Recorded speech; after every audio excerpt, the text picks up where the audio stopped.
Smart and legal guidance download the application now. नमस्कार दोस्तों, आज इस वीडियो के अंदर मैं आपको बहुत जरूरी जानकारी देने के लिए आया हूं। अभी सुप्रीम कोर्ट ऑफ इंडिया के द्वारा बहुत बड़ा क्लैरिफिकेशन यहां पर दिया गया है। आप लोगों को पता होगा कि हमारा लॉ ऑफ टॉर्ट नाम का एक हमारा कानून है जो हमारे इंडिया के अंदर भी लागू होता है और इंडिया के अंदर हम अपना एज अ लॉ सब्जेक्ट के अंदर ये लॉ ऑफ टॉर्ट के सब्जेक्ट को हम पढ़ते हैं।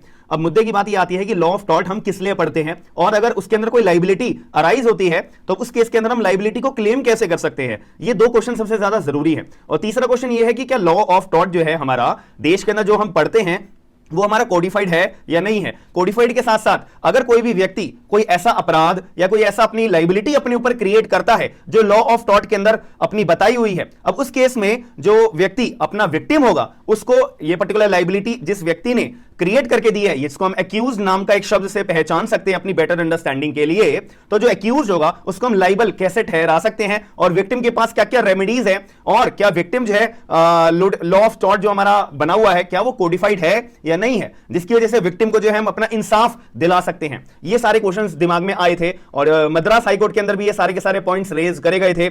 मद्रास हाईकोर्ट ने अपना जजमेंट दिया था कि सेंट्रल गवर्नमेंट हम आपको ऑर्डर करते हैं कि 6 महीने के अंदर अंदर आप एक ऐसा नया का नया बिल इंट्रोड्यूस करोगे अपने पार्लियामेंट के अंदर लॉ ऑफ टॉर्ट को कोडिफाइड बनाने के लिए। तो मैंने आपको एक आंसर तो क्लियर कर दिया कि हमारा लॉ ऑफ टॉर्ट जो कोई भी तरह का कोडिफाइड नहीं है, बस एक अपना सब्सटेंटिव राइट के तौर पे, लाइबिलिटी के तौर पे, ड्यूटीज के तौर पे बस हमारे को बताता है कि अगर कोई भी व्यक्ति के साथ एक्स नाम का अपराध या वाई नाम का अपराध होगा तो ये लॉ ऑफ टॉर्ट की कैटेगरी में आएगा। बस इतनी सी बात हमारे को लॉ ऑफ टॉर्ट बताता है। वीडियो में आगे बढ़ने से पहले मैं आपको एक बहुत बड़ी अपडेट के बारे में बताने वाला हूं। जितने भी लोगों को अपना ऑफर के बारे में मिस आउट हो गए हैं या पता नहीं लगा था या फिर लेट पता लगा था, तो मैं आप लोगों को बताना चाहूंगा कि मैंने जो अपनी एक सेल इंडिपेंडेंस डे की निकाली थी वो सेल मैंने आगे फॉरवर्ड कंटिन्यू कर रखी है। बहुत लोगों ने मेरे को बोला था कि सर जो ये सेल है आप दोबारा लेकर आई है, तो इस वजह से मैं आप लोगों के लिए सेल दोबारा लेकर आया हूं। 16 अगस्त, 17 अगस्त, 18 अगस्त और 19 अगस्त तक आप लोग पर्टिकुलर 8000 से ज्यादा लीगल ड्राफ्ट केवल और केवल 349 रुपीज के अंदर अवेल कर सकते हो मेरा smart and legal guidance application download करने के बाद में। और एक बहुत बड़ी जरूरी खबर मैं आपको एक और बता देता हूं कि मैं अपना इंडियन एविडेंस एक्ट हमारा नए सिलेबस के साथ में, ओल्ड सिलेबस के साथ में मैं आपको पढ़ाऊंगा। अगर आप अपनी जुडिशरी की तैयारी कर रहे हो, अपना असिस्टेंट पब्लिक प्रोसिक्यूटर एग्जाम्स की तैयारी कर रहे हो, जूनियर लीगल ऑफिसर की एग्जाम्स की तैयारी कर रहे हो, तो ये मेरा नया बैच चालू होने वाला है जेएलओ का।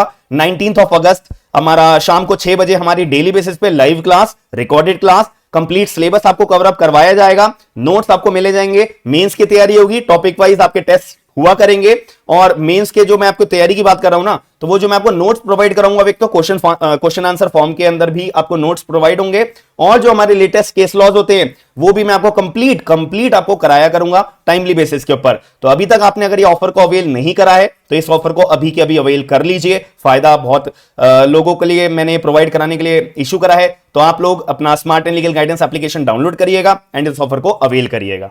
लेकिन इसकी रेमेडी हमारे को क्या मिलेगी, रेमेडी कहां पे लेने के लिए हमें जाना होगा, इसके बारे में लॉ ऑफ टॉर्ट कुछ बात नहीं करता है। और कौन से सेक्शन के तहत हमारे को रेमेडी मिलेगी, कौन से सेक्शन के तहत हमारा ये वाला सब्सटेंटिव राइट अराइज होता है, ड्यूटी अराइज होती है, लाइबिलिटी अराइज होती है, इसके बारे में हमारा लॉ ऑफ टॉर्ट इतने सीधे शब्दों में बात नहीं करता है। तो फिर यहां पे ये क्वेश्चन आया था मद्रास हाईकोर्ट के अंदर। मद्रास हाईकोर्ट के जज साहब ने फिर यहां पे बोला था, ऑर्डर करा था, अपना writ petition, writ of mandamus issue करी थी ऐसा कॉन्स्टिट्यूशनल कोर्ट के तौर पे। जैसे कि आपको पता होगा ना कि जितने भी हमारे हाई कोर्ट्स हैं इंडिया के, इनफैक्ट जो सुप्रीम कोर्ट भी है वो हमारे कॉन्स्टिट्यूशनल कोर्ट्स की कैटेगरी में आता है। अब यहां पर जो है रिट ऑफ मैंडेमस एक पार्टी ने अपनी लगाई थी कि जैसा साहब मेरे को जो है लॉ ऑफ टॉर्ट का मुआवजा लेना है, बट हमारे कानून के अंदर तो लॉ ऑफ टॉर्ट नाम का कोई कोडिफाइड कानून है ही नहीं और रेमेडी मुझे कहां पे लेनी है इसके बारे में कोई चर्चा करी हुई नहीं है। तो प्लीज हाईकोर्ट जज साहब, मद्रास हाईकोर्ट जज साहब, प्लीज आप कुछ करिए। अब ऐसे केस में मद्रास हाईकोर्ट के जज साहब ने writ of mandamus central government के अगेंस्ट में इशू करी थी और उनको ऑर्डर कराए 6 महीने के अंदर अंदर आप लॉ ऑफ टॉर्ट के लिए एक नया बिल लेके आओगे,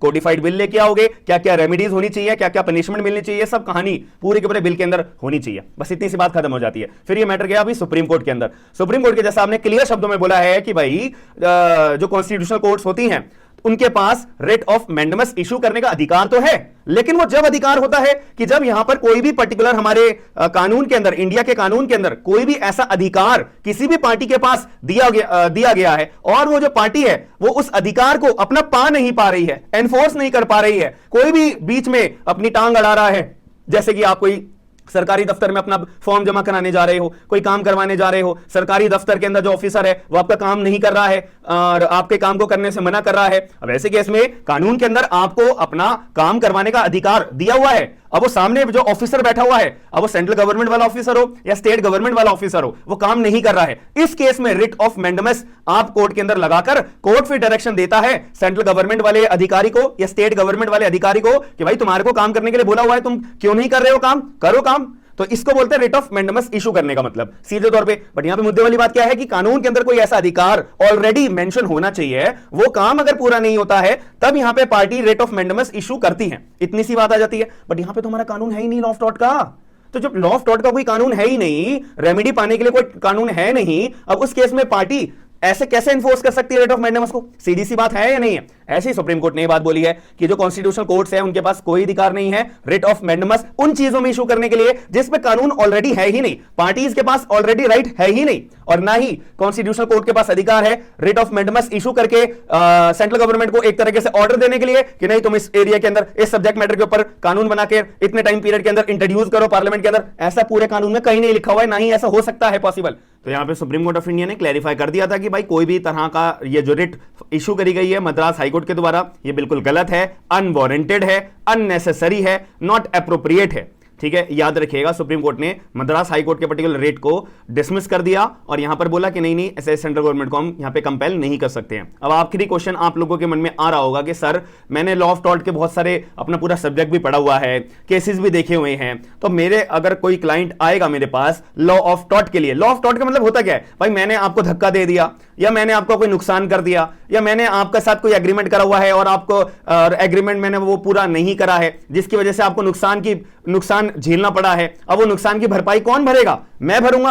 अब इस केस के अंदर लॉ ऑफ टॉर्ट ये सारी कैटेगरी में हमारा आता है। अब यहां पर क्वेश्चन अराइज होता है कि यहां पर कोई पार्टी को अगर रेमेडी अपनी पानी है तो वो कैसे पा सकता है? अरे सिंपल सी बात है, आप सिविल कोर्ट के अंदर सूट फॉर डैमेजेस अपना इंस्टीट्यूट करो, बात खत्म हो जाती है। अपना एक सूट आप इंस्टीट्यूट करोगे सूट फॉर डैमेजेस के नाम से। सूट फॉर डैमेजेस का जब आप सूट इंस्टीट्यूट करोगे तो वो सूट इंस्टीट्यूट कैसे होगा? जैसे नॉर्मल प्रक्रिया में एक आम सूट इंस्टीट्यूट होता है अपना सिविल कोर्ट्स के अंदर, वैसे ही आपका सूट फॉर डैमेजेस का सूट इंस्टीट्यूट होगा। अपने सीपीसी आपके ऊपर एप्लीकेबल होगी। पहले आपको प्लेंट लानी पड़ेगी, प्लेंट दायर करने के बाद जब आपकी प्लेंट प्रेजेंट हो जाती है सूट इंस्टीट्यूट हो जाएगा। फिर डिफेंडेंट को समन जाएंगे, डिफेंडेंट अपनी रिटर्न स्टेटमेंट लेकर आएगा, फिर पार्टीज का एग्जामिनेशन होगा, फिर इंटेरोगेटरीज का यहाँ पे डिफेंडेंट जो है अपना आंसर देगा, फिर इसके बाद यहाँ पे फ्रेमिंग ऑफ अपना इश्यूज होंगे, फिर यहां पे एविडेंस लिए जाएंगे, फिर आर्ग्यूमेंट्स होंगी, फिर यहां पे जजमेंट आ जाएगा, डिग्री पास हो जाएगी, दैट्स इट।